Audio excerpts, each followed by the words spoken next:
అలా నేను విశ్వేశ్వరరావు. ఆంధ్రప్రదేశ్ ముఖ్యమంత్రి చంద్రబాబు నాయుడు గారు ఢిల్లీ ఎన్నికల ప్రచారానికి వెళ్ళారు.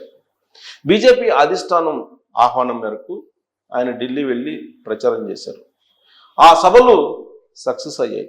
ఆ సభల్లో చంద్రబాబు నాయుడు గారు ఇచ్చినటువంటి ప్రసంగాలు చాలా ఫోర్స్ఫుల్గా పనిచేశాయి ఓటర్ల మీద అని చెప్పి ఈ ఫలితాలు వెలువడిన తర్వాత అర్థమవుతుంది. దానికి కారణం ఏంటంటే సర్వశక్తుల్ని బీజేపీ ఒడ్డింది ఢిల్లీ ఎన్నికల మీద. వాస్తవంగా చంద్రబాబు నాయుడు గారిని ప్రచారానికి పిలిపించుకోవాల్సినటువంటి అవసరం బీజేపీకి లేదు. కానీ పొరపాటున మళ్ళీ ఓడిపోతామేమో అనేటువంటి ఒక ఆందోళనతో చంద్రబాబు నాయుడు గారిని పిలిపించుకుంది. దాని వెనుక కేవలం ఓట్ బ్యాంక్ని తమ వైపు తిప్పుకునేదానికి అనేది ఒక యాంగిల్ అయితే, తెలుగు ప్రజలు అక్కడ ఎక్కువ మంది ఉన్నారు. తెలుగు అసోసియేషన్స్ కూడా చాలా బలంగా ఉంటాయి ఢిల్లీలో. చంద్రబాబు నాయుడు గారు ఢిల్లీలో అడుగుపెట్టి ప్రచారం చేస్తే ఆ తెలుగు అసోసియేషన్స్ అన్నీ కూడా సాలిడ్గా బీజేపీకి పనిచేస్తాయి అనేటువంటి ఒక అభిప్రాయం బీజేపీలో ఉంది. అందుకే చంద్రబాబు నాయుడు గారిని ప్రత్యేకంగా ఆహ్వానించి ఢిల్లీలో ఎంపిక చేసినటువంటి నియోజకవర్గాల్లో ప్రచారం చేయించుకుంది బీజేపీ. మరి ఎన్డీఏ ప్రభుత్వంలో కీలకంగా ఉన్నారు చంద్రబాబు నాయుడు గారు. బహుశా ఎన్డీఏ చాలా బలంగా ఉంది.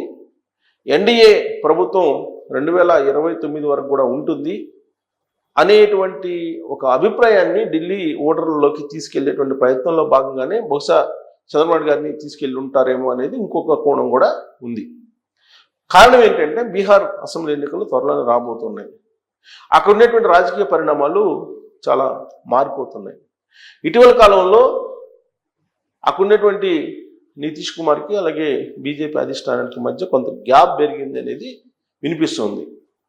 జేడీయూకు సంబంధించినటువంటి లీడర్లు మణిపూర్లో బీజేపీని కాదని పక్కకి వెళ్ళిపోయారు.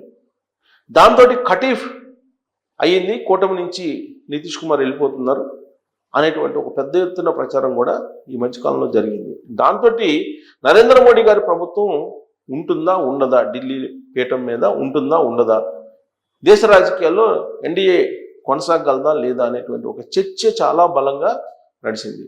దానికి తగిన విధంగా అనేక ఇష్యూస్ చుట్టుముట్టాయి ఎన్డీఏని. పార్లమెంట్లు స్తంభించిపోయేలాగా విపక్షాలు పనిచేశాయి.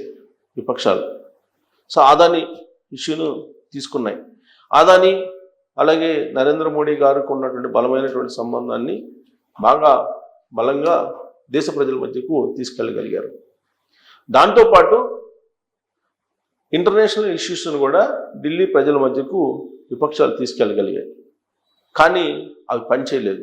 నరేంద్ర మోడీ గారు ఖచ్చితంగా తను ర్యాలీల్లో తన ప్రచారంలో అక్కడున్నటువంటి పేద మధ్యతరగతి ప్రజల్ని ఆకట్టుకునేలా ప్రసంగించారు. అయినప్పటికీ వివిధ రాష్ట్రాలకు సంబంధించినటువంటి నేతల్ని అక్కడికి తీసుకెళ్ళి ప్రచారం చేయించారు. కారణం ఏంటంటే భారతదేశంలో ఉండేటువంటి ప్రధానమైనటువంటి రాష్ట్రాల ప్రజలు ఢిల్లీలో ఉన్నారు చాలామంది. అందుకే ఆయా రాష్ట్రాలకు సంబంధించిన లీడర్లని అక్కడికి తీసుకెళ్ళి ప్రచారం చేయించారు ఎంపిక చేసినటువంటి కాన్స్టిట్యున్సీల్లో. అలా ప్రచారం చేయించినటువంటి నాయకుల్లో చంద్రబాబు గారు ఒకళ్ళు స్టార్ క్యాంపెయినర్లో ఆయన జాబితాలో ఉంది ఆంధ్రప్రదేశ్ ముఖ్యమంత్రి చంద్రబాబు గారు. మరి ఆయన చేత ప్రచారం చేయించుకున్నారంటే ఆయన యొక్క ప్రభావం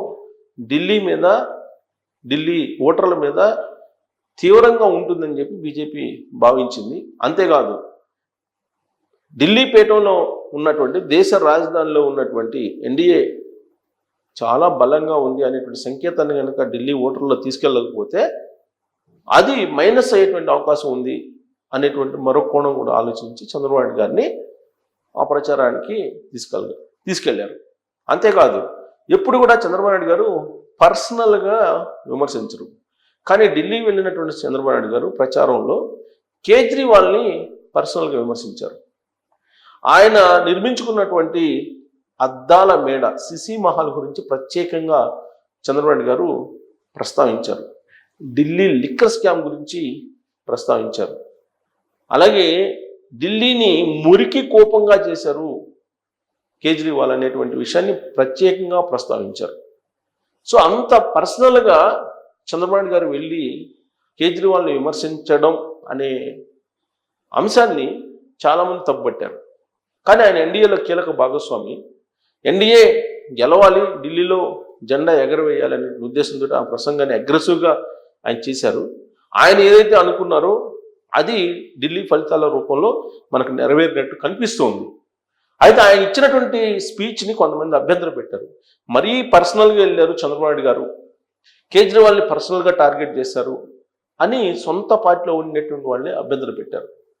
కానీ చంద్రబాబు నాయుడు గారు క్లియర్గా సిసి మహల్ గురించి, అద్దాల మేడ గురించి, కేజ్రీవాల్ నిర్మించుకున్న దాని గురించి ప్రస్తావించారు అంటే రిషికొండని ఆంధ్రప్రదేశ్లో ఎలా ప్రస్తావించారో జగన్మోహన్ రెడ్డి గారి గురించి, అదే తరహాలో అక్కడ కూడా అద్దాల మేడను కట్టించుకున్నటువంటి కేజ్రీవాల్ గురించి చంద్రబాబు గారు మాట్లాడి ఉంటారు.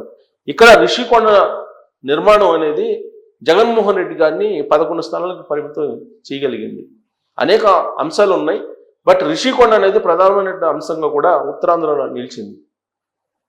ఒక అందమైనటువంటి ఆహ్లాదకరమైనటువంటి ప్రాంతాన్ని తన సొంత విలాసం కోసం జగన్మోహన్ రెడ్డి గారు ఉపయోగించుకున్నారు. అందుకే ఉత్తరాంధ్రలో రిషికొండ ప్రచారం బాగా పనిచేసింది 2024 ఎన్నికల్లో, అసెంబ్లీ ఎన్నికల్లో ఆంధ్రప్రదేశ్లో.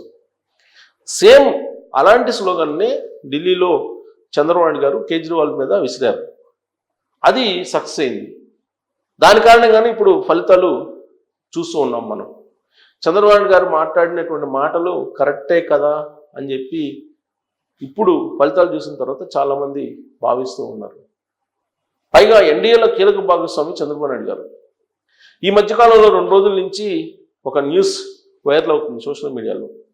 ఎన్డీఏకి ఉపాధ్యక్షుడిగా చంద్రబాబు నాయుడు గారిని పెట్టాలని చెప్పి డిమాండ్ వచ్చినప్పుడు మోడీ గారు అభ్యంతరం పెట్టారు అనేటువంటి అంశం ఇప్పుడు తెర మీదకి వచ్చింది. దాన్ని నడ్డా గారు, బీజేపీ అధ్యక్షుడు, జాతీయ అధ్యక్షుడు, ఆయన ఖండించడం జరిగింది. కానీ సోషల్ మీడియాలో మాత్రం ఆయన ఉపాధ్యక్షుడిగా ఎన్డీఏలో పెట్టాలనుకుంటే నరేంద్ర మోడీ గారు అడ్డుకున్నారు అని చెప్పి ఒక న్యూస్ వచ్చింది. అంటే ఇలాంటి న్యూస్ అన్నీ కూడా ఎన్డీఏని బలహీనపరచడానికి విపక్షాలు చేసినటువంటి ప్రచారంగా భావిస్తూ ఉన్నారు, చూస్తూ ఉన్నారు. అందుకే ఇలాంటి ప్రచారాలకు కానీ ఇలాంటి సైడ్ ట్రాక్ పెట్టించేటువంటి విపక్షాల స్లోగన్స్కి కానీ చెక్ పెట్టేందుకు చంద్రబాబు నాయుడు గారు పర్సనల్గా కేజ్రీవాల్ని టార్గెట్ చేశారు. అలాగే ఢిల్లీ ఓటర్లు పడుతున్నటువంటి బాధను కూడా వ్యక్తం చేశారు. మురికి కోపంగా ఢిల్లీని మార్చారు అనేటువంటి విషయాన్ని కూడా. డబుల్ ఇంజిన్ సర్కార్ వస్తే కనుక రూపురేఖలు మారిపోతాయి ఢిల్లీవి అని విజన్ను ఆవిష్కరించారు చంద్రబాబు నాయుడు గారు. ఆయన ప్రసంగం, ఆయన ఢిల్లీ వేదిక మీద కనిపించడం అనేది ఖచ్చితంగా ఢిల్లీ ఎన్నికల్లో కలిసి వచ్చిందని చెప్పి భావించడానికి అవకాశం ఉంది. అలాగే వారణాసి కూడా 2024 ఎన్నికల సందర్భంగా వెళ్ళారు. అక్కడ నరేంద్ర మోడీ గారు నామినేషన్ వేసేటువంటి రోజు ర్యాలీ జరిగింది. ఆ ర్యాలీలో పవన్ కళ్యాణ్ గారు అలాగే చంద్రబాబు గారు పార్టిసిపేట్ చేశారు. అంటే ఎక్కడైతే గెలుపు మీద అనుమానం ఉందో అక్కడికి చంద్రబాబు గారిని తీసుకెళ్లి చంద్రబాబు గారిని ఎన్డీఏ లీడర్గా ఫోకస్ చేస్తుంది బీజేపీ. దాని ఫలితంగా వచ్చేటువంటి రిజల్ట్ని మనం ఢిల్లీలో చూస్తున్నాము. సో చంద్రబాబు నాయుడు గారు ఢిల్లీ వెళ్ళి ప్రచారం చేశారు. దాని ఎఫెక్ట్ అయితే క్లియర్గా కనిపిస్తుంది. ఇప్పుడు వచ్చినటువంటి ఫలితాలు కూడా అక్కడే ఉన్నాయి. చంద్రబాబు గారు విజిట్ చేసినటువంటి, ప్రచారం చేసినటువంటి నియోజకవర్గాల్లో అక్కడ బీజేపీ అభ్యర్థులు గెలవడం కూడా ఇది ఎన్డీఏ బలంగా ఉంది అని చెప్పడానికి ఒక సంకేతంగా కనిపిస్తుంది. అలాగే బీజేపీ పెద్దలు చంద్రబాబు నాయుడు గారికి ప్రాధాన్యత ఇస్తున్నారు, చంద్రబాబు నాయుడు గారిని రాజకీయంగా కూడా ఓన్ చేసుకుంటున్నారు అనేటువంటి ఒక అభిప్రాయం కలగడానికి కూడా ఈ రిజల్ట్ ఒక ఉదాహరణగా కనిపిస్తుంది. మరి చంద్రబాబు గారు పర్యటన ఢిల్లీలో ఆయన ప్రచారం జరిగినందునే ఈ ఫలితాలు అప్రత్యర్థంగా వచ్చాయా, లేదంటే బీజేపీకి పాజిటివ్ వాతావరణం ఉంది, దానికి చంద్రబాబు నాయుడు గారి చరిష్మా యాడ్ అయిందా, మీకేమనిపిస్తుంది అనే దాని మీద కామెంట్ రూపంలో మీ అభిప్రాయం తెలియజేసి. Thank you very much.